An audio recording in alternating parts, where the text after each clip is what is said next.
장소로 들어갑니다. 세상의 신을 벗고서 주 보좌 앞에 엎드리리. 내 주를 향한 사랑과 그 신뢰가 사그러져 갈 때 하늘로부터 이곳에 장막이 덮이네. 이곳을 덮으소서. 이곳을 비추소서. 내 안에 무너졌던 모든 소망 다 회복하리니. 이곳을 지나소서. 이곳을 만지소서. 내 안에 죽어가는 모든 예배 다 살아나리라.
안녕하세요, 성도 여러분. 오늘은 주보 성경 공부에서 7주간 다루었던 예레미야서의 마지막 장인 52장의 말씀을 살펴보겠습니다. 예레미야서의 결론에 해당하는 오늘의 본문에는 두 갈래의 길이 등장합니다. 하나는 시드기야 왕이 선택한 길, 또 다른 하나는 여호야긴 왕이 선택한 길. 이 중에 하나는 수치와 멸망으로 인도하는 길이며, 또 다른 하나는 구원과 회복으로 인도하는 길입니다. 오늘 말씀을 마음에 깊이 담으시고 우리 인생 앞에 놓인 두 갈래의 길 중에서 바르게 선택하시는 지혜로운 성도님이 되시길 주님의 이름으로 축원합니다. 우리가 함께 예레미야서 52장 32절로 33절의 말씀을 봉독합니다. 예레미야서 52장 32절 33절의 말씀입니다. 유다 왕 여호야긴이 포로로 잡혀간 지 37해가 되는 해, 곧 바벨로니아 왕 에월 무로닥이 왕위에 오른 그해 12째 달 25일에 그가 유다 왕 여호야긴에게 특사를 베풀어서 그를 옥에서 석방하였다.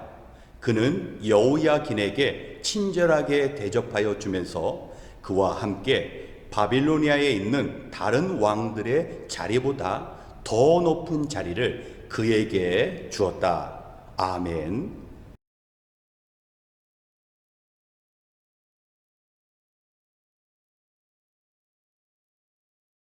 예레미야서를 공부하는 내내 우리의 마음이 무거웠습니다.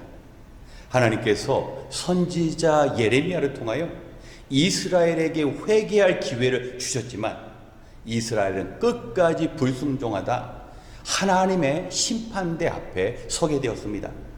그런데 심판의 대상은 이스라엘 민족뿐만 아니라 이방의 나라들도 동일하였습니다. 예레미야서 46장으로부터 51장에 이르기까지 이집트, 블레셋, 그리고 마지막 바벨론 제국도 하나님의 심판을 받게 된 것입니다. 당시 최고의 제국이었던 바벨론은 결코 멸망당할 것처럼 보이지 않았습니다. 하지만 하나님의 백성을 짓밟은 그 바벨론은 하나님께서는 심판하신 것입니다. 그리고 마지막 52장에 시드기야 왕이 등장합니다. 그는 악한 여호야김의 행실을 따라서 하나님 보시기에 악을 범했다라고 이야기합니다. 다윗이나 히스기야 왕과 같이 본받을 만한 선한 왕이 있었습니다. 아니, 아버지 요시야가 살았던 그 길을 선택했더라면 시드기야는 하나님 앞에서 죄를 범하지 않았을 것입니다. 그렇다고 해서 시드기야는 왕이 된 후로부터 나는 악을 행하다가 이스라엘의 마지막 멸망받는 왕이 되겠다, 그렇게 결심하지도 않았을 것입니다. 왜 이런 비참한 결과가 있었습니까? 자신 앞에 놓인 두 갈래의 길, 선과 악의 길 중에 그는 늘 악한 길을 잘못 선택했던 것입니다. 시드기야는 원래 본 이름이 아니었습니다. 아버지 요시야가 그의 이름을 마따니아라고 지었습니다. 이 이름은 하나님의 선물이라는 뜻입니다. 아들이 태어났을 때 하나님께서 주신 선물이라고 기뻐했지만 그는 하나님께서 원하시는 하나님이 주신 그 선물로서의 삶을 살지 않고 악을 행하다가 바벨론의 왕이 그의 이름을 시드기야로 바꿨던 것입니다. 시드기야의 인생은 참으로 불순종의 결과였습니다. 시드기야의 이름의 뜻은 여호와는 의롭다라는 뜻입니다. 아니, 이방의 바벨론 왕도 너희가 바벨론에 굴복하여서 포로로 잡혀가는 것이 하나님의 의를 이루는 것이라는 그런 메시지를 전하였던 것입니다. 하지만 순종하지 않았습니다. 그리고 그가 선택한 악한 길의 결론은 무엇이었습니까? 바벨론이 예루살렘을 둘러싸였을 때 이제 성이 무너지자 시드기야는 그 군대를 이끌고 도망을 치게 되었습니다. 그러나 여전히 바벨론의 군사가 따랐을 때 그와 함께했던 모든 병사들은 도망치고 흩어졌습니다. 마침내 바벨론 왕 앞에 끌려가 자신들의 아들과 신하들이 모두 처참하게 죽는 모습을 바라보고 그는 두 눈이 뽑힌 채 바벨론에 끌려가서 죽을 때까지 옥에서 살아야 했던 것입니다. 두 눈이 있었지만 바른 길을 선택하지 못한 그 눈을 뽑아 버린 것입니다. 참으로 인생 가운데 우리는 선택의 갈래에 있어서 바른 길, 하나님께서 기뻐하시는 그 삶을 살아야 하는 것입니다. 그런데 예레미야서는 이렇게 어둡고 슬픈 이야기로 마무리되는 것이 아니라 여호야긴이라는 실질적인 이스라엘의 마지막 왕이 등장합니다. 여호야긴은 18살 때 왕이 되었습니다. 바벨론이 예루살렘을 공격하고자 했을 때 그는 포로가 되어서 바벨론 땅으로 끌려가게 됩니다. 선지자 예레미야에게 주신 그 명령, 우리가 순수하게 하나님의 뜻에 따라서 바벨론에서 회개하고 때를 기다리면 하나님께서 세워주신다라는 그 바른 길을 선택한 것입니다. 그리고 그가 37년 동안 바벨론에 머물고 마침내 하나님께서는 바벨론 왕을 통하여 그의 왕위를 회복시켜 주셨습니다. 그는 이제 자유로운 몸이 되었을 뿐만 아니라 바벨론의 다른 왕들보다 더 귀한 대접을 받았던 것입니다. 그는 실질적으로 바벨론과 같은 이스라엘 민족으로서의 왕의 대접을 받으면서 마지막 생애를 보낼 수 있었던 것입니다. 이것이 바로 하나님의 계획이었습니다. 하나님의 백성들이 불순종했을 때 하나님의 마음은 아팠습니다. 그러나 공의로운 하나님께서는 죄를 지은 이스라엘 백성들을 심판하시되 그들은 멸망을 위한 심판이 아니라 회복을 위한 깨달음의 시간을 주셨습니다. 이러한 두 갈래의 길을 하나님께서 주셨을 때 시드기야는 그릇된 길을 선택했습니다. 하지만 여호야긴은 하나님께서 세우신 그 계획, 하나님께서 원하시는 그 길을 걸었던 것입니다. 여호야긴 역시 처음에 바벨론의 포로로 끌려갔을 때 참으로 참담했을 것입니다. 하지만 그 순간에 하나님께서 원하시는 것이 무엇인지 자신의 죄를 회복하고 때를 기다리면 하나님의 때에 하나님께서 모두 회복해 주신다라는 것을 믿었던 여호야긴에게는 구원과 회복의 길이 열렸던 것입니다. 우리 사랑하는 성도 여러분, 우리가 2024년을 시작하며 우리 앞에 늘 두 갈래의 길이 있을 것입니다.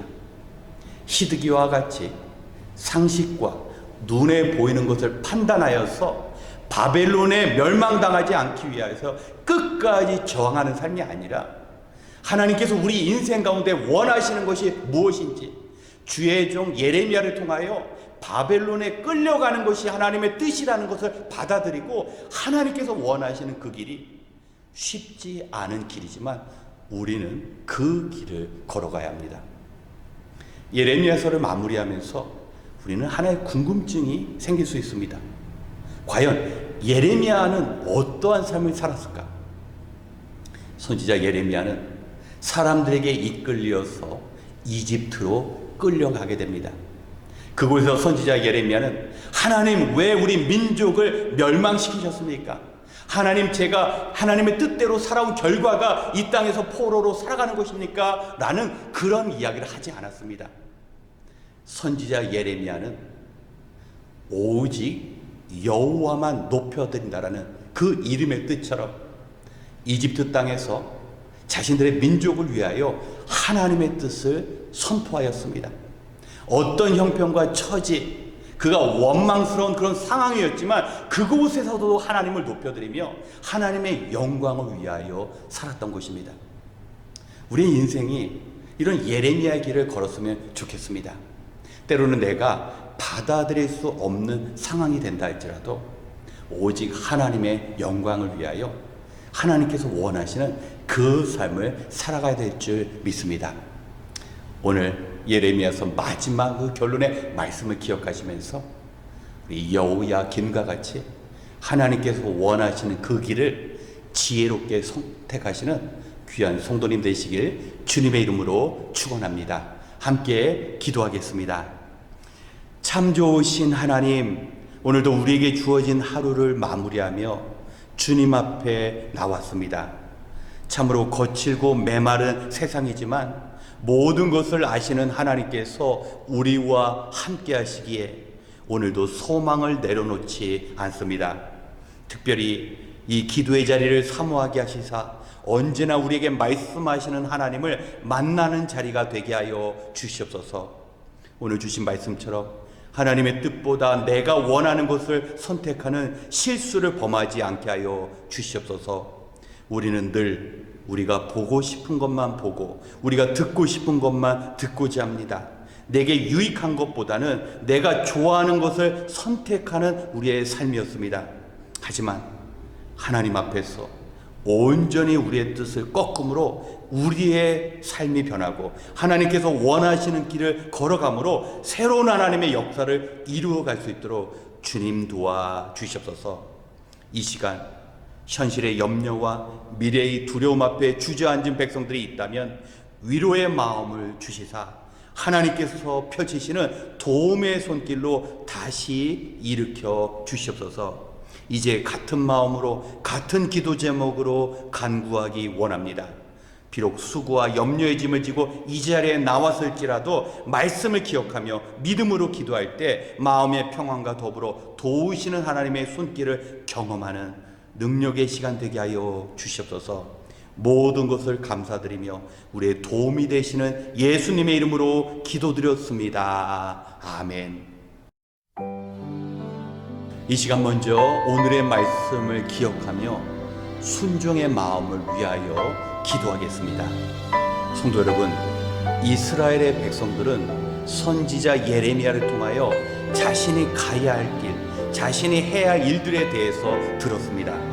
하지만 그들은 여호야김처럼 지난 잘못을 인정하고 회개의 시간을 받아들여야 했었습니다. 하지만 시드기야처럼 끝까지 하나님의 뜻을 거스리다 결국 비참한 종말을 맞이하게 된 것입니다. 하나님 앞에서 자신의 열망과 기대를 모두 내려놓아야 했는데 하나님께서 주신 그 회개의 기회를 놓치는 실패를 경험한 것입니다. 우리 역시 이러한 혼란의 시대를 살아가고 있습니다. 우리를 현혹하는 세상의 이야기들이 끊임없이 들려집니다. 하나님의 음성보다 내 안에 들려지는 그 소리와 세상에서 우리를 유혹하는 그 달콤한 속삭임에 우리의 마음이 두 갈래 세 갈래 찢겨지기 쉽습니다. 우리가 꼭 기억해야 할 것은 하나님은 지금도 말씀하고 계십니다. 단지 우리는 우리가 원하는 답만 기다리기 때문에 하나님의 음성이 들리지 않는 것입니다. 이 시간 우리가 맞이한 새해 내 계획과 나의 뜻을 주장하는 대신 하나님께서 원하시는 순종하는 삶을 살아갈 수 있도록 순종의 마음, 듣는 길을 얻도록 함께 기도하겠습니다.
번째, 올해의 표어를 이루기 위해 기도하겠습니다. 새해 교회의 표어는 기도의 능력을 체험하는 교회입니다. 우리 성도님들께서 새벽마다 또 목요일에 교회에 나오셔서 열심으로 기도하고 있습니다. 하지만 여전히 적은 수가 모입니다. 현대 신앙인들에게 기도하는 일은 결코 쉬운 일이 아닙니다. 기도하기 위해서는 삶 전체를 조정하는 희생이 필요합니다. 하지만 우리가 기도로 결단하는 그 순간부터 하나님의 도우심이, 능력이 우리 가운데 있습니다. 성도가 기도하는 것은 기도하신 예수님의 삶을 닮아가는 것입니다. 또한 기도하는 그 기도가 하나님 앞에 상달될 때 우리의 소원이 이루어지게 되는 것입니다. 또한 모든 성도님들이 매일 주님의 그 십자가 앞에 나가고 성령님께 우리 개인과 우리 교회를 향하신 하나님의 그 꿈과 비전을 이루기 위하여 간구할 때 보혜사 성령께서 그 모든 일들을 이루어갈 수 있도록 우리와 함께 하실 것입니다. 바쁜 일과 속에서 기도를 위한 시간을 구별할 때 우리의 기도를 들어주시는 하나님의 크신 사랑을 체험할 수 있습니다. 또한 개인과 가정의 문제마다 해결될 수 있을 것입니다. 이 시간 기도의 삶을 통하여 하늘아버지의 크신 사랑과 도우심을 경험하는 교회와 성도가 될 수 있도록 함께 기도하겠습니다.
마지막으로 선교의 사명을 위하여 기도하겠습니다. 하나님께서 교회에 주신 귀한 사명 중에 하나는 가까이는 전도하고 멀리는 선교하여 하나님을 모르는 백성들을 주님께 인도하는 일입니다. 교회와 성도는 이 귀한 사명을 잊어서는 안 됩니다. 특별히 올해 2024년은 우리의 선교의 영역을 넓히며 우리가 그동안 잊었었고 또 가볍게 여겼던 그 중대한 사명을 다시 발견하는 시간이 되어야 합니다. 그리고 선교의 사역을 위해서 우리 교회가 협력하는 선교단체와 선교사님들을 위해 기도해야 합니다. 남아공의 김현주 선교사님, 북한 선교를 감당하는 모퉁이돌 선교회, 캄보디아의 어린이들을 품는 김유선 선교사님과 이화수렁 학교가 있습니다. 주님 부탁하신 천국 복음을 전하는 이 귀한 사역 가운데 하나님의 특별하신 도우심과 또 성도의 기도를 주신 그 사명 온전히 이루어갈 수 있도록 함께 기도하고 이어 개인기도 시간을 갖겠습니다. 기도하겠습니다.